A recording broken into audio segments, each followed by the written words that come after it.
Welcome to today's episode of Financial Fluency. Today I have Niamh Arthur with me, who is my Biz Best Buddy. And this is her second time on the show.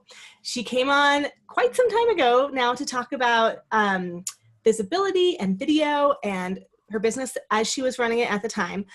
But I asked her to come back on today because we have an announcement to make, don't we, Niamh? Yes, we're very excited, and I'm really excited to be back on Financial Fluency. This is my favorite podcast, so happy to be here. So Niamh and I are sort of having a baby. That's one way to put it, yes. Yes, we are starting a new podcast called Biz Buddies, and the reason behind this is really for about the last year and a half or so, we have been hanging out on Zoom 1 to 2 times a week. You know, we have gaps when you're on vacation, when Niamh's launching, when I have something going on. But for the most part, we've hung out on Zoom, just the two of us, most weeks, and just been friends, been buddies to each other, supporting each other, talking about the things we don't always openly, or most people don't openly talk about their businesses.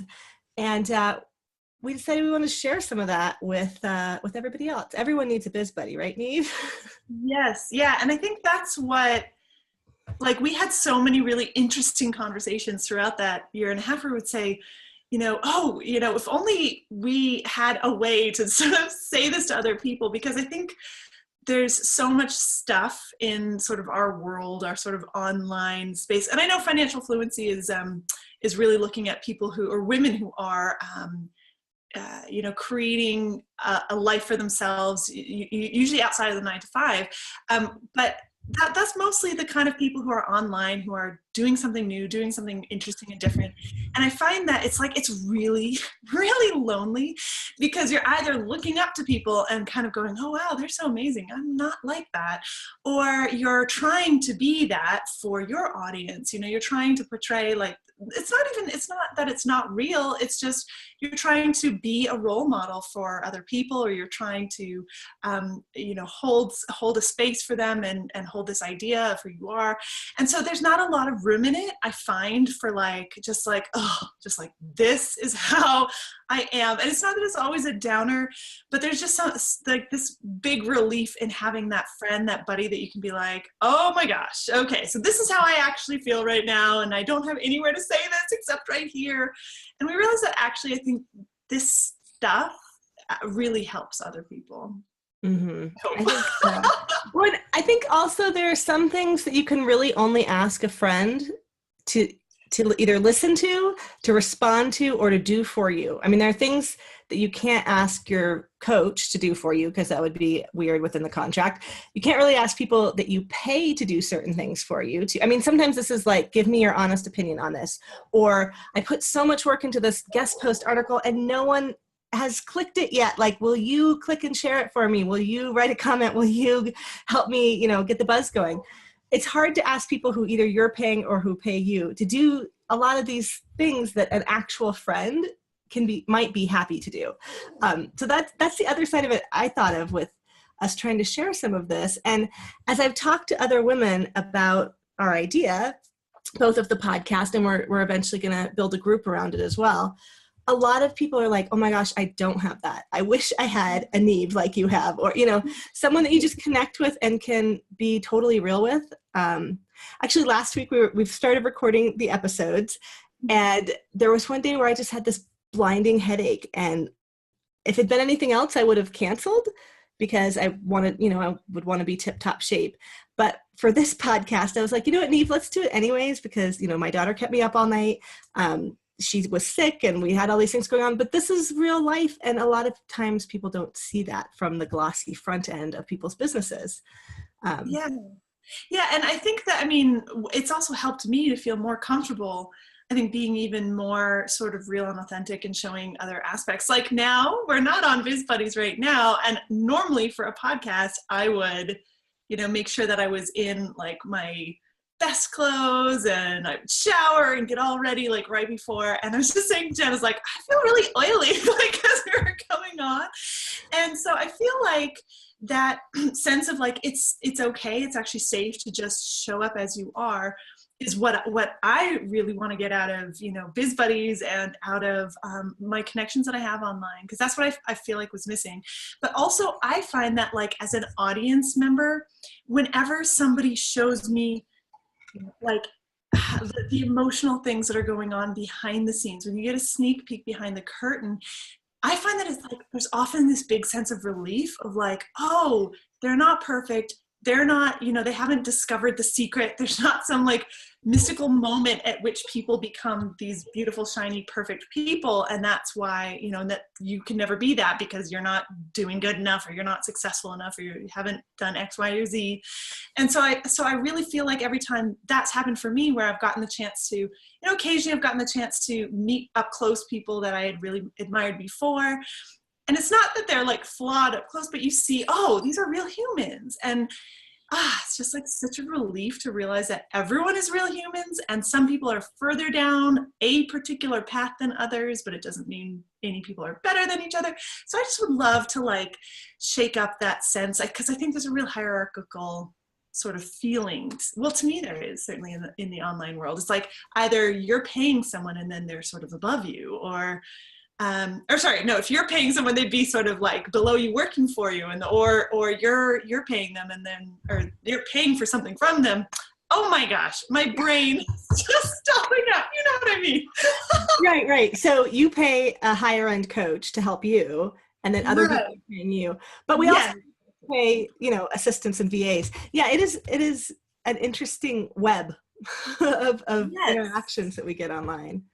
Yeah, it's an interesting dynamic. And I find that as well, what you were pointing out too, is like there's emotion involved in all of it. Like, we're dealing with humans, you know, so when you're dealing with your audience, when you're dealing with your coaches and your mentors and the people you look up to and the people you buy courses from, when you're dealing with your assistants and strategists and support and, you know, external people, they're all people. So I find that it's not just, you know, because my partner's always asking me, well, you know, why? Because I'm friends with everyone that I work with, you know, I aim to be, but then sometimes I will get a little emotional when there's stuff going on, or when I'm confused, or I have had a misunderstanding with someone, then I get really emotional. And so I find that there really is an emotional charge around the human side of stuff. And so I think what then Biz Buddies can be is sort of like, as you know, as an audience member, it's a place where you can feel some relief and see, you know, what it's like behind the scenes for others, and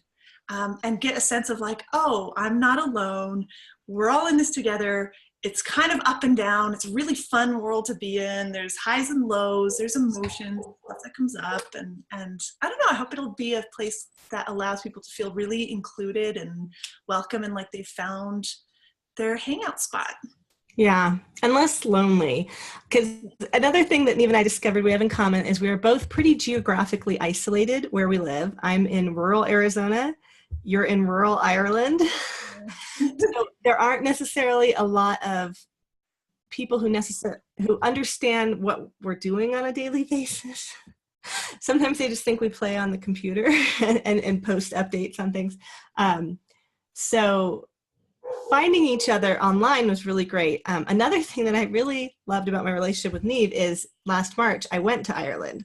My family was going on a trip to the UK already, and I was like, okay, if we're that close, we are going to Ireland and we are going to see Niamh. And we did it, and it was fantastic. And that was something else that I'm hoping we'll get to with Biz Buddies too, is that we've been talking about doing an in-person retreat. So if any of this sounds fun to you, if you guys want to have a place for these kind of friendships that we're talking about online, we want you to come download Biz Buddies, join us when we start our group, and possibly come and meet us in person for a retreat. That's kind of the overall brainstorming idea. We're still in stage 1 of starting the podcast, but yeah. So first step is download the podcast, because that's where we're going to be announcing all the other stuff. Yes. So that's a teaser for what's coming. The other thing that we're doing in Biz Buddies is we are going to be kind of pulling back the curtain on what Niamh and I both do in our own businesses, because sometimes again, you look at people who seem to have it all together and who do these massive launches. Not that I do massive launches, I don't. That's one of the things about my business that I'll expose, is that that's always been really scary to me. But you see people do these things and you really have no idea, like, so what went into that? How did they do it? How did they plan it? How did they sell something out so quickly? I actually just watched Niamh sell out an offering a really great offering in a day. Yeah, that was really cool. And then watch you be slightly, not that you were disappointed in that, but it was the people who got the discount because they're already in one of your groups. It filled up with that. So you actually ended up being at a lower price point than you would have had you been selling it to the general public. But you never got to the general public because you sold out in your own group. So like things like that are so interesting. And I know other people would want to know, like, what did it take to set up a situation where you could sell out a program in a day in your own group without even, like, no Facebook ads, no announcing it anywhere? That's pretty amazing. And like, I watched it from the backside because you and I talked about it, but I think a lot of people would like to see things like that, or when things totally flop. Yeah, because actually the same day we did a Biz Buddies episode where Niamh announced her new offering before it came out, and I was talking about mine, and I have not gotten mine up yet. So while she sold hers out, mine is not even done. So yeah, so you get to see both sides of all of this if that's something that you're interested in. I'm interested in it. That's why I wanted to. Well, we could preview for your financial fluency people what it's like if you want to talk about that launch or talk about. Sure. And because having you on here, besides making that announcement, I do also want to talk about your business now, because I have watched it shift and evolve over the last year and a half. So yeah, Niamh, how was that most recent mini launch that you did of the new offering? Yeah, it was really fun. Fun now from in the hindsight perspective. But I find that actually with any launch, it's like, for me, it's all about, like, how are my emotions going to be from start to finish? Because that's, for me, the biggest, it's not really a challenge so much as it's just the biggest aspect of myself that needs to be sort of managed throughout a launch, is like, how am I feeling? So I do a lot of things in my business. The primary thing that I do is teach people video marketing. And I have grown this video marketing community. It's a membership site, it's a training area, and it's a really connected group of people. And I've grown that through challenges. So I've done challenges for the past almost 2 years now. I'm coming up it's like the anniversary. This upcoming Ignite Video Challenge in September is going to be the 2-year anniversary of starting challenges. So I've grown this membership site pretty much exclusively through doing challenges. I do them every 3 to 4 months. It's roughly ends up being about 3 a year. And they almost always double in size every time I do them. So it's been a really intense couple of years. And I found that, I had to go through a lot of figuring out along the way. I really just started by saying, I really want to run a video challenge. I was doing a lot with video. I love video. It was kind of my primary method of marketing. And I'd seen people do challenges, and I knew that this was a thing. I had actually done a video challenge. I participated in a video challenge myself, and it was with a slightly different focus. Like, it wasn't about being comfortable on camera or anything like that, but I just thought, wow, that process would be really amazing for helping people just kickstart themselves on video. So I put together a challenge, and then I did another and another and another, and each time it grew and grew, and my membership group grew and grew. And so I found that now it's become, my primary income stream. It's become my family's primary income stream, and it's been really fun. So that was all leading to this most recent, very, very mini launch. Was people are always asking me about challenges, because I teach video, I teach video and YouTube and Facebook video and live video and all this other stuff. But they'll say, well, okay, how do you come up with your idea for challenges? And how do you do this aspect of challenges? And what do you recommend about this? And so I'd always say to people, okay, I'll put something together at some point, but I hadn't. And then finally I said, okay, I've been putting this off. I have a sort of gap in my schedule right now. I'm going to put together a group program teaching challenges. It's just a 4-week group program called Challenges with Impact. And I planned out this whole week-long promotion to my list. And the reason I ended up only launching to my private group of video marketing people was because I was nervous. On the first day, I literally only put together a sales page. And every time I launch, I always put, I do challenges, or I do a 3-video series, or I do some kind of really content-rich thing before I open a sales page. So the idea of just dropping a sales page to people out of the blue felt really, really scary. And I was talking to my assistant that morning. It took me like 5 days to make a simple sales page. And she was saying to me, she's like, okay, well, what's going on? I was like, it's just new. and Jen, you and I talk about this a lot in Business Buddies, but Niamh doesn't do well with new. You have to like warm up to new ideas for a bit. Yeah. Yeah. So it had taken me a couple of months to even decide to do this. And then I spent a few days on this sales page. And then Emma, my assistant, she just said, well, so what's the worst that'll happen, Niamh? And I said, well, nobody will buy. And she said, yeah. And then only you and I are going to really know that. And it's okay. I'm like, okay.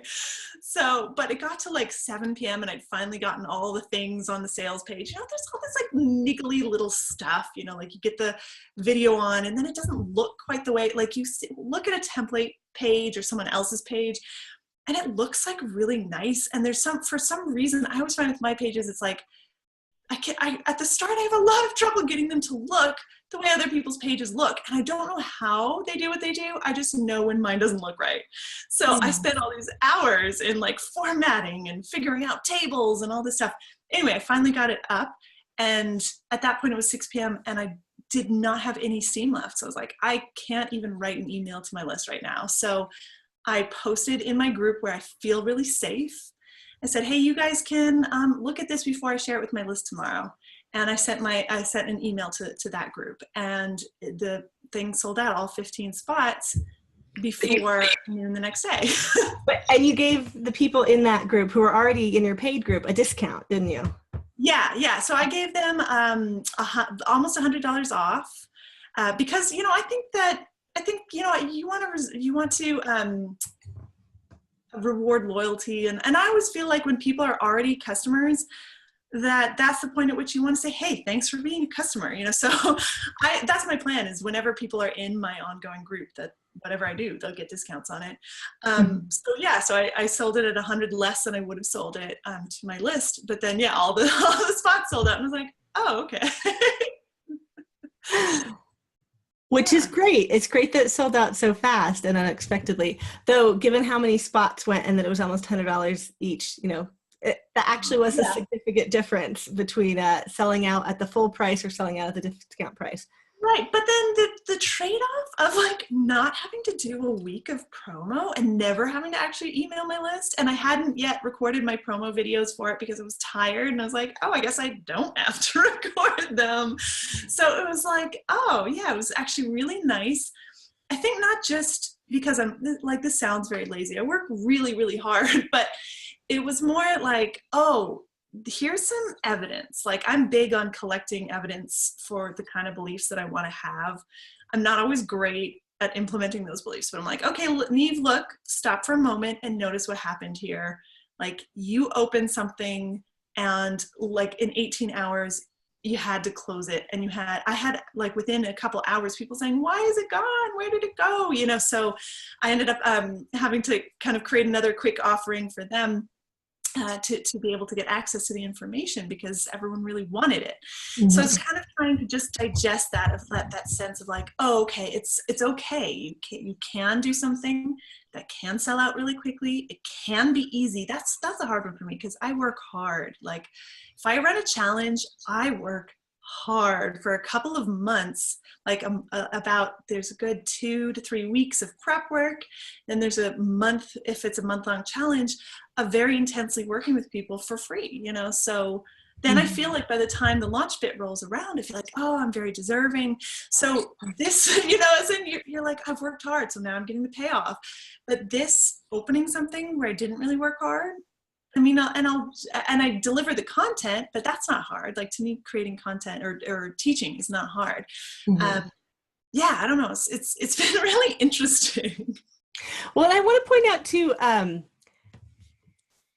I've been in many of your challenges now, and at the end of each challenge, everyone who finishes gets a workshop with you. So if you can show the playlist that you've done all 30 days, or I know one of the challenges was 10 days instead, but so if you've completed it, then you get on this private workshop with Niamh at the end of it, where she teaches, it's usually your strategy, like your editorial calendar moving forward, like how to plan out your, you've done 30 days video, let's plan out the next thing. And on that was where I saw people over and over asking you questions about running challenges. So that, they've just done the video thing, they just did the challenge, they saw how impactful it was, like they saw the difference in themselves, and they want to run challenges to boost their business and have them double every time like they see you doing. So it was something that people had been asking for before and that you hadn't created yet. So you really had customers waiting on bated breath for this thing to come out, which is pretty incredible. And I think plenty of people ignore little signs like that sometimes. Like, oh, this is what they really want from me. And you listen to them and boom, it sold out right away. Yeah, well, what's so interesting is I think there's what we, and this is a hard one. There's like what we want to deliver in our businesses. What do we want to sell? What do we want to be? How do we want to represent ourselves? And then there's what does our audience want? And so often we are trying to sell the baby, the thing that we were like, this is the thing, this is like my work. And then there's something really simple right in front of us that people really want. And I find that so challenging to kind of, because I'm very much driven by, I only like to do what I like to do. I probably get this from my dad, super stubborn, like, I like doing it this way, so that's the way I'm doing it. And so it's a little, I find it a little bit hard to instead switch to, offering the audience what they want. And then also like there's issues that come up for me around that, like, oh, does that mean I'm selling out? Is it selling out to sell something that people want? So I felt really hard. I don't know. Does that not come up for you, Jen? Like when you said the word selling out, I thought back to indie bands and stuff, because there was always things about when a band would sell out. But the thing I always found funny about the bands who complained about other bands selling out is it's only selling out if someone's buying to start with. Who complain about other bands selling out weren't making sales at all. So, it's one thing to sit there and be like, oh, you sold out because you switched what you were doing to please your audience. But at the same time, well, is it better to stick with what you want and have no audience? Like, I mean, it's not a business if nobody's buying.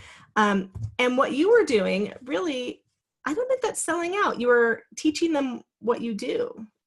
I mean, they wanted more of what you do. They see how you're comfortable you are on video. They want that. They got that from your challenge. And then from the paid group, but they wanted to know how to use video to make challenges the way you do, because they see that you're successful with it. Yeah.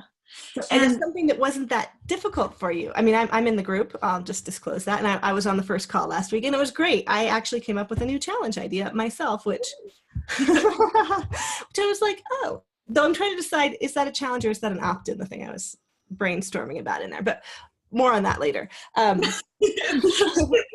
that out on Biz Buddies. Yeah. Well, and I also want to bring up a book I'm reading, because this is the other thing Niamh and I have in common. We both read a whole lot of books and talk to each other about them a lot. And this week I'm reading Oversubscribed. Have you heard of that book, Niamh? No, but I'm writing it down. I think you will really like it. Okay, let me make sure I don't make it. Oh, no. I'm sorry, guys. It started playing because I wanted to show you the cover. Here's the cover on my phone. I'm listening to the audio version, which has a very slow-speaking British accented man reading it. I keep being like, should I put it on 1.5? He reads really slow. But yeah, the whole idea is things like what you just did. You wanted it to be a small group to start with. It was something people were already kind of clamoring for. You gave hints that it was coming a few times so that by the time it came, people were so ready to snap it up that the people who didn't snap it up right away were like, wait, where did it go?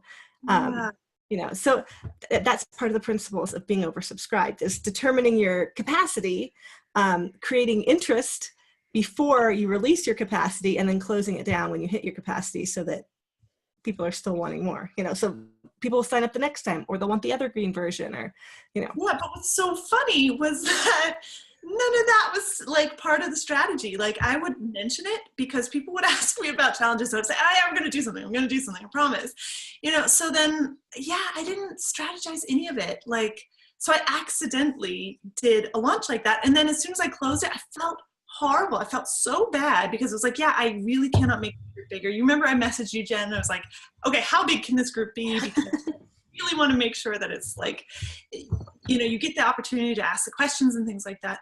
Because the reason I wanted to do a group was really literally to force myself to record it. Because I was like, if I have to sit and record a course, I'm never going to make this thing. So it's like, if I sell this course, then not only will it force me to show up and deliver every week, but also having the questions is just going to add more value to the course, because often when we teach, we don't know the things that people are going to wonder about. So having a Q&A portion really, really helps. So it's like, okay, this is going to help me. It's going to help them. This is going to be fantastic.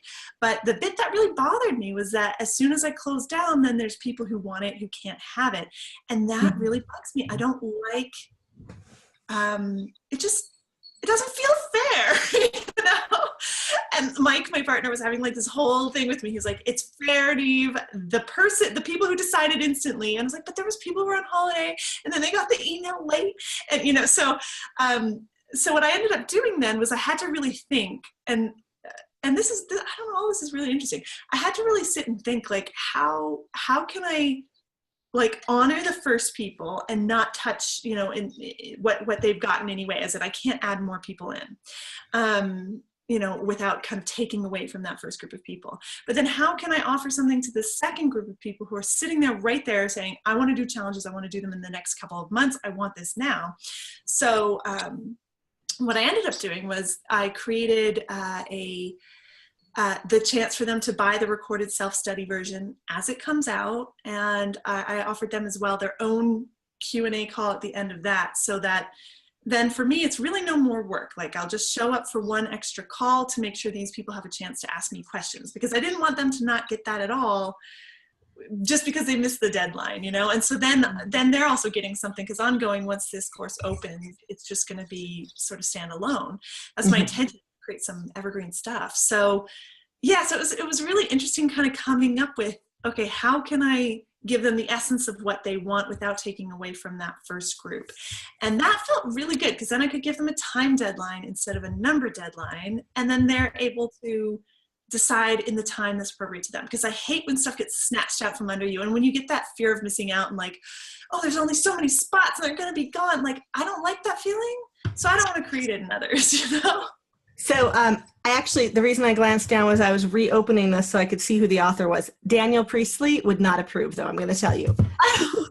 One of his rules was don't mess with your capacity once it sells out, because that kind of undoes. Well, and I think what you did was totally fair, though. And I see your point is the people who received it at the same time, just because someone was faster at clicking, they got it, and the other person might want it just as much. And I do think that having an evergreen version of it is totally fair. His point, though, is that you erode some of the trust the next time if you adjusting your capacity. If you're something like, I can only take 12. Oh, I said I could only take 12. Let's make that 22. And I've seen people do that sometimes with both upsells and downsells after something comes out. And I do have to say, I have felt ticked off before when I have bought something at full price for exactly what they said it would be. And then there's a downsell that if I had known that existed, I would have rather done the lower touch self-study version, but I bought the full course. Or sometimes there's an upsell that you can't get except right at the end, or the week later, they decide to do a VIP version or something, and you would have done that, but you've already paid and you're just Right. I really agree with that. And I really agree with that. You cannot mess with the trust of the audience. So that's why, and this is why I really had to think all this out. So this is what I did, which I think keeps the trust intact, which is I said, okay, I'm going to allow people to buy the self-study option. They'll have one Q&A call instead of being on 4 Q&A calls, and it's the exact same price. So that means that the people who got in originally, they haven't lost any value. They still got by far and away the better deal because they paid the same amount for, for getting to be there live. And then the people who joined after, like, they feel like it's fair because I said, okay, you weren't going to get any access to it. And then they do get access to it and they get this extra hour. So I think I believe that keeps the trust sort of contained, especially, so one thing that I think is really important too is the honesty. So when you can say, like what I did instead of recreating the sales page is I recorded a video where I said, here's a story, here's what happened, this is what I'm doing about it. Because I really genuinely felt bad. It wasn't like, oh, I want more money. It was like, there's been people who have been waiting for it for a while and they didn't get the chance to hop in. And so I didn't realize the demand that there would be. So yeah, I don't know. Like, I think it's all very interesting and very like, oh, how do we manage this? I'm just going to throw in a product-based business analogy here too, because my husband and I run a record label. And we have had so many discussions on pricing because, there was supposed to have been this vinyl revolution. We never stopped pressing vinyl. We always kept doing it and lost money on a number of releases because of it. There's supposed to be this vinyl revolution. Everyone's excited. And I look at what my husband spends on vinyl versus what we charge our fans. And he is willing to spend a lot more than he's willing to charge our people. But one thing that he's always been really staunch about that I do agree with is he never wants to put things on sale later. He doesn't want to encourage people to wait to buy, because for us, especially for vinyl, we do limited runs. We want people to buy on day one, especially our mail order. So we do everything we can to reward the early birds and not after the fact. So it's very, very rare that we will ever discount something. Like sometimes we straight up give away overstock if we can't sell it anymore, as opposed to like, buy this and you'll get a free this or something, rather than discount it, because it makes us feel like those people who bought it up front, it'll be devalued for them. And it's, especially when it's really good music. Like we feel like every release we put out is really, really good. We don't want to devalue it. We don't want it in that 50-cent bin. We want it still on the shelf with a decent price tag on it. So instead we do like bundle offers or free shipping, or actually just this week for the first time ever, we did a 15% discount on everything in your cart if you buy over $20. So no particular item is discounted, but if you buy in the first 3 days, you get 15% off. So we're experimenting still with ways to reward early buyers, but I do think like if you want that loyalty and that trust, like rewarding the first buyers rather than the last ones is really important. Yeah, because I have definitely seen people who have done downsells where they take something away out of an offer and they're like, okay, you wouldn't buy it at that price. Well, here's a cheaper price with less stuff.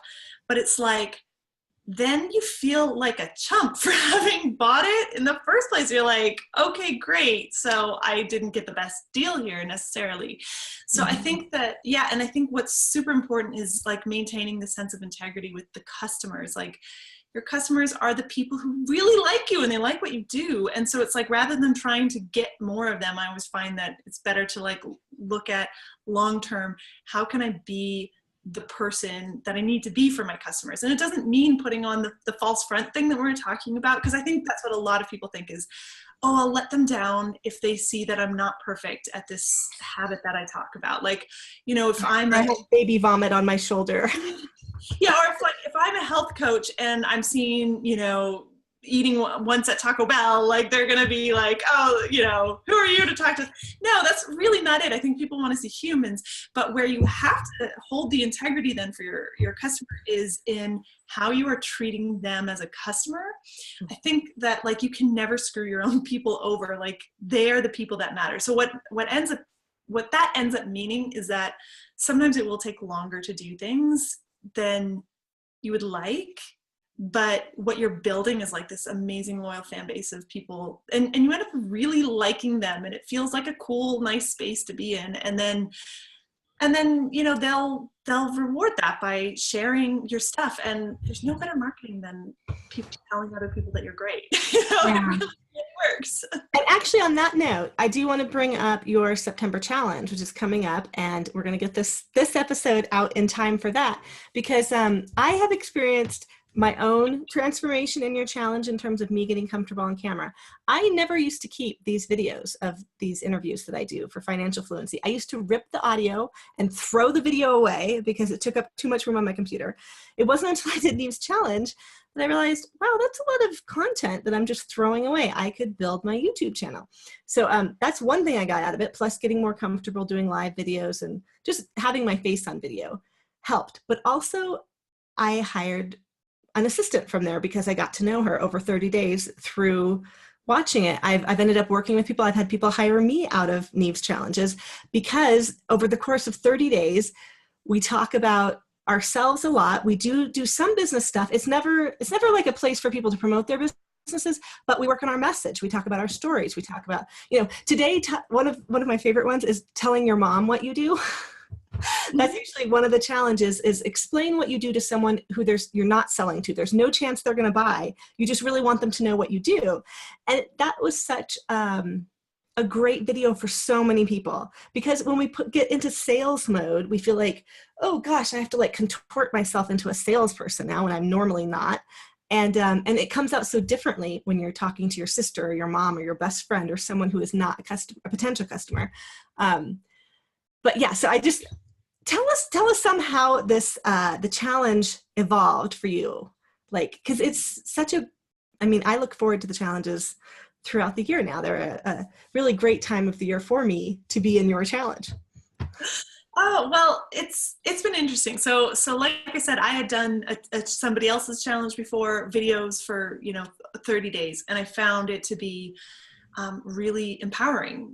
And what happened for me was that being on camera for 30 days allowed me to stop performing, like as in I will turn on the camera and become somebody else. I would always like be putting on like a weird, slightly posh, slightly British like I am talking formally now, so it allowed me to just start just to it's like you sort of just sink into yourself. So that's what I got out of it. And I used video for years in my business in the various things that I was selling. And I found that when you could just be yourself, we all worry about the likes and the ums and the ahs in video, and we're supposed to be perfect and we're supposed to perform and we're supposed to entertain, but actually that's not what people really connect to. So what people really connect to is oh, there's another person and you feel like you know them. It's like, when you watch TV shows and you feel like the people on the TV shows are your friends. I use that example a lot because it happens to me all the time. I'm like, oh, but my friend did this last night and what's going to happen next? So it's because you get to see their emotions and you get to see this sort of human realness. Of course, that's acting, but you still good acting. Good acting. They do that thing where they actually get into the character, and then they show emotion, they show flaws. You're a writer, Jen. If a character does not have flaws, they're unbelievable. Yeah. So all of this is to say that, so video, I found that the more relaxed I was and the more informal I was, the more people really enjoyed the videos and ended up, wanting to buy things from me and stuff like that. And so, so I did a challenge in order to sell a previous offering that I had, which was helping people to design businesses. I had a business design course. And so I wanted to do a challenge to introduce people to me. Right. And it was so funny because a 30-day challenge does not actually lead that comfortably into a design a business course. Now that I'm explaining, I'm like what was I thinking really? But it actually worked because people had this really powerful experience in the challenge. And I did have that. I have that go into Light It Up Video Marketing, which is the membership site that I have. But most of it, at that point, I was mostly focusing on my business design course. And then it was one of these sort of moments as well where I realized my audience actually really wants video and they want to know what to do with video, how to use this new skill that they have. Because once they get comfortable, then they're excited and they want to run with it and they want to do more. And then they need to know how to do all the other stuff to do with video and how to go and use it in a public space. So I started to really focus on growing the membership community, and that's been really fun. That's been really good for me as well. I found just that chance to create a space where there's like people around me that I really like. I'm really shy. I'm a big introvert. So having a space online where I feel really comfortable and safe really has helped. That's not really about how my challenge has evolved, but that's how it's evolved personally for me, is creating a space that I love to be in, and I love going in that group. And so that's another reason why just launching a small product to just that group has ended up being really fun, because then when I go on to deliver my course, these are people that I know, and they're people that I kind of know a little bit about their businesses, so I can, I think, help in an even clearer way. So it's been, for me, it's been a really interesting evolution, because now the challenge has gotten really, really big. So each time we run it, there's like well over 1,000 people in it. I have no idea how many will be in this upcoming one. I don't put a limit on it because like I said, I'd feel bad. So finding ways to make it a really good and connected experience as it's grown has been really interesting. We've had to add in more, a little bit more complication on the back end to make the user experience really smooth. So that's been interesting. I brought in someone to help me with the tech, and she came up with some really amazing tech ways to do the things I wanted to do. But it's so interesting because the challenge is, to me, it's like wild being in the challenge, because it's a couple, 1,000 to 2,000 people. And it's like this really intense energy where there's all this stuff happening, and people are like, even from day one, they're like, wow, I did something I didn't know I could do. Like, a lot of people have never recorded a video in their life, and they're really, really scared, and they get on and they do it. And it's scary the day they do it. And then the next day they feel so much better, and they're like, look what I did, so it's really empowering, and it's really amazing to watch people's journey. So I find it quite emotional. I find it quite intense. I'm there watching. I usually watch, oh my gosh, there's gonna be more circles. I just realized there's gonna be more videos every day. But I usually watch like I usually watch 6 by 6, so it's like 36 to 40 videos a day, and which doesn't sound like a lot, but videos. Yeah. You try to get people to limit them to 2 minutes. But you know what? A lot of people have a hard time with that, because once they start telling their story, they want to keep going. They want to tell more. Yeah. And, there are 2 things that I'd like to bring up in the midst of this too, is your idea about doing an impact piece instead of just like an opt-in or a lead magnet or whatever. Like, your challenge is huge. It's 30 days. It's really the first 30-day challenge I ever completed. I've tried Natalie Lucier's, I've tried some others, and I always got stopped somewhere. But yours, because I have my small circle, like she has circle leaders, and then we all go into circles, and you watch a few people's video from your circle every day. You try to make sure no one gets left out completely. Everyone has some response. Time zones are all different. People in Australia and New Zealand and England and everywhere. So it ends up being really interesting. But during the challenge, usually when I wake up, the first thing I want to do is go see who's posted in my circle so far, like go see whose videos are there. So it is like watching the same people's videos for a month. You do feel like you really get to know them. It's really nice. And I've really never thought of like an impact piece like you have as a lead-in to a business before. Like, you give us something for free that does change something about you and or your business. And one of the challenges that I did, so I'm someone who shares Niamh's challenges a lot because I've gotten so much out of them. Like on one of them, my sister, my OBGYN, my esthetician, and a girl I knew from college that I haven't been in touch with much since, all were in my circle. And it was so interesting. Like, even my sister, who lives in the same town, I don't talk to her every day. Like, we only get together every now and then, family, birthdays, whatever. Seeing what she was doing every day was really interesting for me. I was like, oh, wow.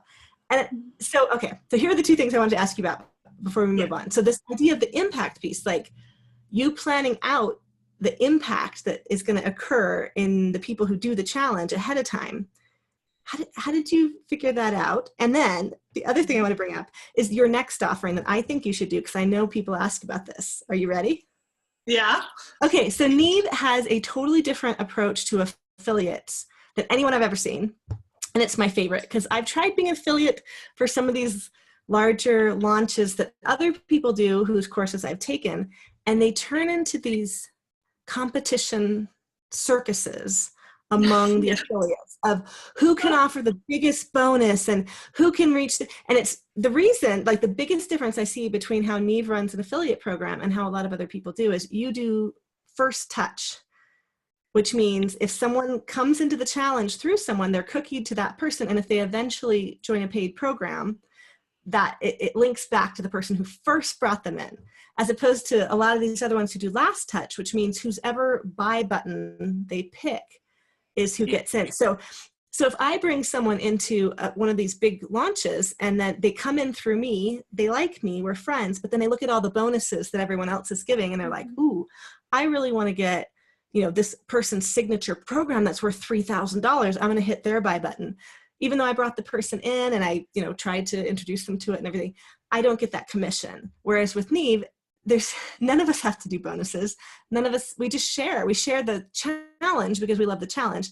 And if the person through the course of doing the challenge wants to work with Niamh more, then I would get the commission. I mean, and it's not a huge commission, which is another thing. I think those big, huge programs that are like $3,000 and you get 50% commission, everyone's like competing for every single click and it gets kind of fierce and I don't like it. I've ended up backing out of several of those launches being like, okay, I put my link up. If anyone wants to buy, you can, but I'm kind of out of here, you know?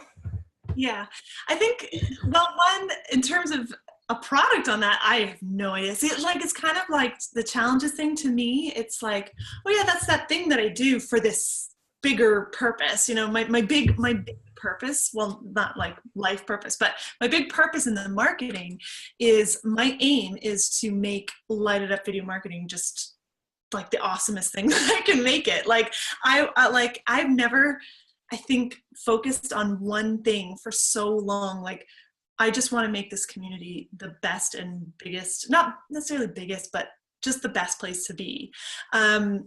And I shouldn't even use the word best because I don't compare it to anything else. I just want to make it really, really awesome. And I want to have tons of people in it. And I want it to be something that completely supports me, you know? So, because what's so much fun is like, I love teaching. So I like creating content. I like interacting with people. I like being part of the community. I like doing we do little challenges and calls and stuff. I like all that stuff. And so it's like, if I can let go of a lot of other stuff, it's really fun for me, and it also gives me more free time to do stuff like writing, which is what Jen and I do. Anyway, let's come back to it. So that's really what I stay focused on. So I know that challenges are the best way to do it. That's why I do challenges, and also they're fun.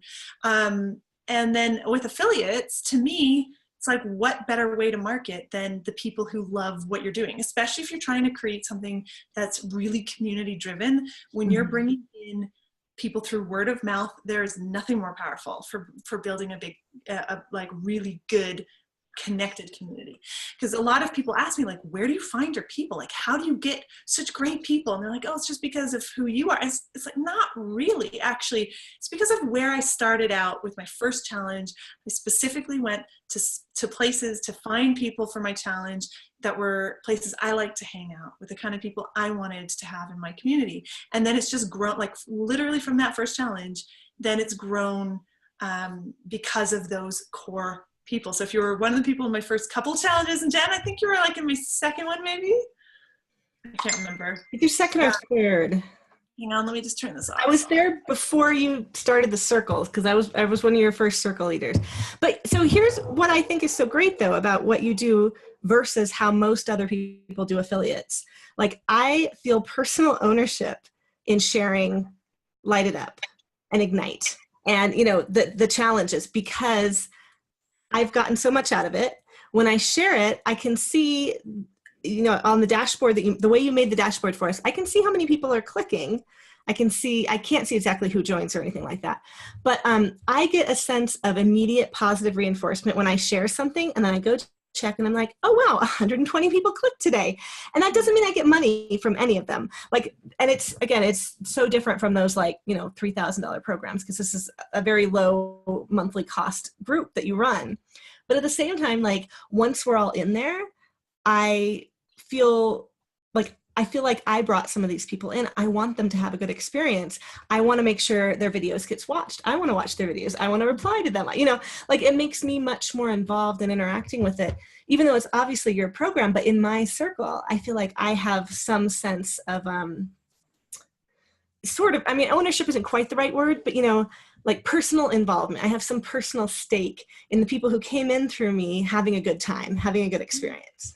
Well, I think actually it does create a sense of ownership, and that's kind of what you want, because then not only are you getting the right kind of people, but you're also creating something where there's like a little bit of internal accountability, you know. So if someone comes in through Jen, then they're like, hey Jen, where's your videos, you know, or vice versa. And then as well, yeah, when you are part of something and then you share it and you bring more people in, you also get to feel like, oh, I was here, I'm part of creating this. And so I want like the community members to feel like they're creating it too. And that's why actually a lot of what we do is very group based, and I like creating content kind of, well, I create my own content, but I like creating that space together. So yeah, so then the way you do that, you know, I find is not through, like, you want to be awesome, right? So you're like, I'm going to make, so that's what I try and judge it by. It's like, I'm going to make decisions that are going to really honor my people, you know? So like, that's like we were talking about with the reopening and stuff, you know, how do I honor this group and that group at the same time? So I want to always be thinking about like the people and how you can give them the greatest experience. And then what I find is they're not going to magically go and tell other people. Like sometimes they will, because some people are really awesome like that. But if you can have a way to reward people for sharing, why wouldn't you do it, right? So that's why I started the affiliate program. And I actually started the affiliate program as a surprise. So how I launched my affiliate program was a bit ridiculous. On my second challenge, I knew that I had a ton of people who had gone out and said how great the first challenge was, and that's what made it. In fact, it more than doubled on the second challenge. It tripled because it went from like 30 to just over 100. But like 70 people made it all the way through to the end, and most of that was through word of mouth, because all of the work I put in to promoting a challenge got me 30 people, and it was exhausting. But then I delivered a cool challenge and people were happy. And so then the next time around, they went and told their friends. So I didn't tell them I was going to reward them in any way. And then right before the final week, I sent out an email to the people who had been sharing and stuff. And I said, hey, just to let you know, I'm going to be telling people at the end of this challenge to get back to the person who invited them to the challenge for their join link. So that's like a really awkward way to do affiliates. Like, thank God we don't have to do it that way anymore. But what was fun was people had gone and told their friends, and then they got rewarded without like knowing about the reward in advance. And so I think that was just a really fun way to launch. And people were, you know, to launch an affiliate program. I didn't do it intentionally. I literally halfway through the challenge was like, so many people brought others in. I should have an affiliate program. This is crazy. So, and it took me that long to get the tech all set up. So I was like, okay, quick, everyone go over here and register and grab your links. And I'm going to tell people to go back to the person who invited them.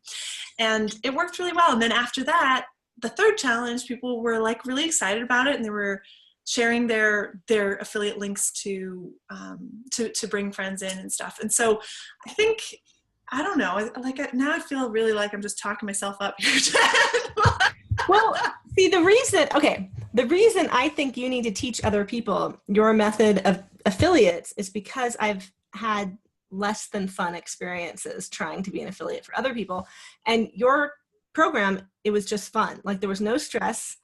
I knew I would get some sales because I brought so many people in to the challenge to start with. So like statistically, a few people at least were going to join. And especially that first time, I was really surprised by how much it ended up being. And obviously in any membership group, people trickle out after a while. But yeah, at first I was like, wow, this is like a car payment. You know, I was like, just for sharing something I loved. And I did no sales, no pressure. All I did was share the free challenge. And then if people liked it enough to join at the end, like asking friends to sell for you is hard, especially friends who have trouble selling for themselves, which a lot of us do. A lot of us are not salespeople, but sharing something fun we can do together, like any friend is happy to do that. You know, like, come do this thing with me. It's super cool. I love it. And people will do it. So you took out the stress, like all the pressure on the affiliate to sell their friends. That's one of the things, like when I look at friend. You know, truthfully, no one wants to be like, you should buy this. It's really uncomfortable. Exactly. And especially like that challenge where my sister and my OBGYN and my esthetician, all those people are in there, I would not have felt comfortable selling to them. And I did not. And at least one of them did join the group, and some of the other people from my group too. But these were people I knew in real life here in Flagstaff, which I almost never interact with my hometown people in the online space. So it was really interesting. So I would love for more people to do these low pressure, low stress affiliate programs, first touch rather than last touch, where we don't have to like kill ourselves making bonuses and like convincing people, no, don't use her link, use my link. My link is better. My link is so much better than all the other links. You know, it's like, I know, like it makes it feel like, because I haven't done, I don't think I've done any of those kind of launches in a couple of years, because it just feels like the affiliates end up feeling bad. The people being marketed to end up feeling bad. I don't think the people running them can feel totally amazing. I don't know, but I know if I felt like my affiliates were all at each other, like trying to get the people, that would be an uncomfortable space to be. So as an affiliate, like this is a thing where I think you just put yourself in the shoes of the affiliate. Is it more comfortable to like be having to come up with bonuses and fighting over people, or is it more comfortable to just trust that the tech has got this, that it's going to be tracked, whoever brought the person in, it's going to be tracked, and then you can just sort of step off a little bit. And so what I encourage my affiliates to do, I will definitely push my affiliates a bit to promote the challenge. And because I find that that's where you want people to go through the challenge in order to go into the thing. And so I know that it's a little bit easier to push people to promote something free and to promote something that they've enjoyed and got something out of. The other thing that I try really hard not to do, and it's hard because people ask you for it, but I do my best not to offer any kind of swipe, because, you know, and it's hard because you're asking your affiliate to do something, then you're asking them to come up with the messaging of what they want to say. But the simplest messaging works best, especially if you're sharing something that you've done. If you can say, hey, like Jen saying, I got through a 30-day challenge for the first time ever, or, hey, I'm finally using my videos. You know, that's really the kind of stuff you want to be sharing. That's when word of mouth really works, when it's just one person saying to another, like, hey, I did this cool thing. I really liked it. You might like it too. And we as together. And we as online people to go into sales mode so easily, even for the free stuff. It's like, you don't have to go in sales mode for the free stuff. You could just say, hey, there's this thing over here if you want to hop in with me. And like, trust that then you don't have to push it. Then the landing page where they land on is like, come do the challenge, you know? So you don't have to do any of that. And I actually think if we could kind of train people out of doing so much sales talk, because we do sales talk to get people to click on our links in our emails to be like, this blog post is gonna do this, you know? And I find that if we can just start talking more like real people, then it all works better. It really does. I agree. And I think you are a great example of that in all parts of your business. Well, thanks. Okay, so we should probably wrap it up. And this was fun, though. I could talk about this stuff all day. I know, which is what we're going to do in our Biz Buddies. So this is kind of a preview of probably what a lot of the Biz Buddies episodes will be like, us chatting about behind the scenes things, about what we think about affiliate marketing, you know, just all different subjects. So if you want more me and Niamh together, be sure to go find our Biz Buddies podcast on iTunes and download, or you can do the YouTube version. We're going to have it on YouTube too. We'll put links in the show notes. Yes, we'll put links in the show notes so that everyone can get those. Also, Niamh's next challenge is coming up. I will be putting my affiliate link in here. So if you guys go in through me and you eventually decide to buy something from Niamh, I'll get a small commission. The price is no different to you than if you use my link or not. But I'm just letting you know up front, because we talked about what an amazing affiliate marketing program she has. And I would love it if more people would take that as an example. And I have several times told people, you should go talk to Niamh about your affiliate program. She does it so well. I know, and then people come and ask me about it. I'm like, well, I'm over here teaching video. I do have to think about how to teach that. I'd have to think about that. Okay.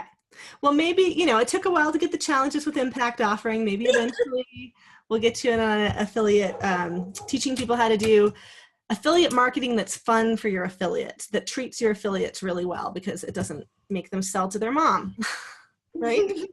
Yeah. Don't sell to your mom. So anyways, thank you so much, Niamh, for recording the show with me. It's been fun hanging out with you. Yeah, this was fun, and hopefully see all of you over on Biz Buddies. Yeah, you bet. Okay, bye, Niamh. Bye.